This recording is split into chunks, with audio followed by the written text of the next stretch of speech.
सभी साथियों को मेरा बहुत बहुत नमस्कार। जो भी साथी लाइव जुड़ रहे हैं वीडियो को ज़रूर पूरा अंत तक देखें। और ये वीडियो उन लोगों के लिए मैं बना रहा हूँ जो लोग 2-4 दिन से हर ग्रुपों में चुल्ल पों पाड़े हुए हैं, क्योंकि वो लोग कुछ दिनों से ऐसे विलुप्त हो गए थे मानो कि धरती से इनका नामो निशान मिट चुका हो। और जैसे ही 13 तारीख को महाआंदोलन हुआ है और चीज़ें धरातल पे दिखना शुरू हुई हैं, अधिकारियों के अंदर घबराहट उत्पन्न हुई है, मंत्रियों का दबाव है, प्रेशर है, तो कहीं ना कहीं से लोगों को लगा कि अब कुछ ना कुछ होएगा ज़रूर, क्योंकि इतनी संख्या में ये लोग इतना बड़ा तांडव कर दिए कि पूरा लखनऊ से लेकर दिल्ली तक जो कैबिनेट केंद्रीय मंत्री यहाँ पर मौजूद थे सभी ने ये चीज़ें देखी। और कहीं ना कहीं से हर मंत्री चाहेगा कि चुनाव में जाने से पहले इन लोगों का मामला कैसे भी करके निस्तारित होना चाहिए, अन्यथा की स्थिति में ये लोग हम लोगों को भी हर रैली में परेशान करेंगे। तो घर बैठे लोगों को जो लगा कि मानो कि कुछ ना कुछ होगा ज़रूर, तो वो लोग जो मृत अवस्था में पहुंच चुके थे और कहीं ना कहीं रूप से आंसर की जैसे मुद्दों में अपना भविष्य खोज चुके थे और इस धरने से पूर्णतः अपने आप को अलग कर लिया था। और यहाँ तक कि जो साथी सर्दियों में संघर्ष कर रहे हैं, रात में ऐसी सर्दी कड़ाके की सर्दी में वहाँ पर रह रहे हैं, उनको गाली देना का वही काम कर रहे हैं। और वो लोग चाहते हैं कि उनके निजी स्वार्थ के लिए, उनके निजी फायदे के लिए उनसे समझौता कर लिया जाए, उनके सामने घुटने टेक दिए जाएं। तो वो लोग ये चीज़ें अपने दिमाग से निकाल दें कि आपसे समझौता किया जाएगा।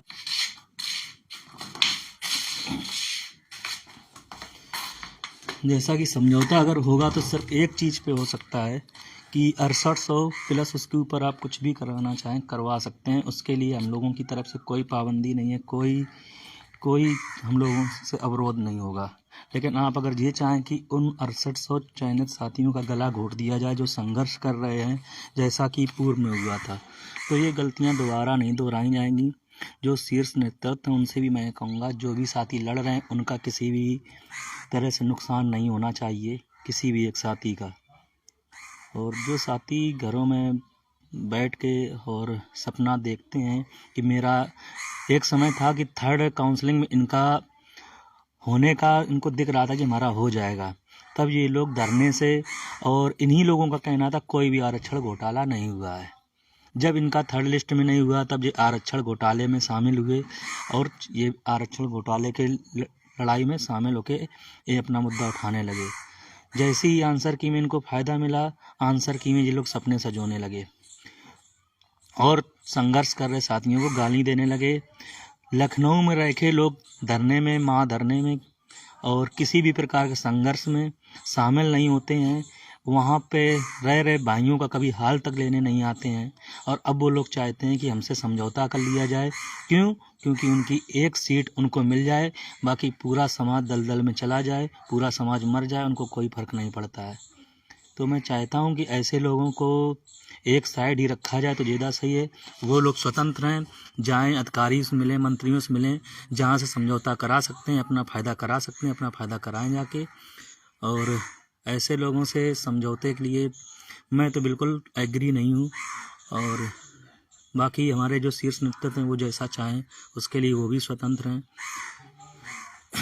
तो मैं यही कहूँगा कि जो भी साथी लड़ रहे हैं उनके साथ गलत नहीं होना चाहिए, क्योंकि उनकी मेहनत, उनका संघर्ष, उनका समय, बहुत कुछ उन्होंने खोया है।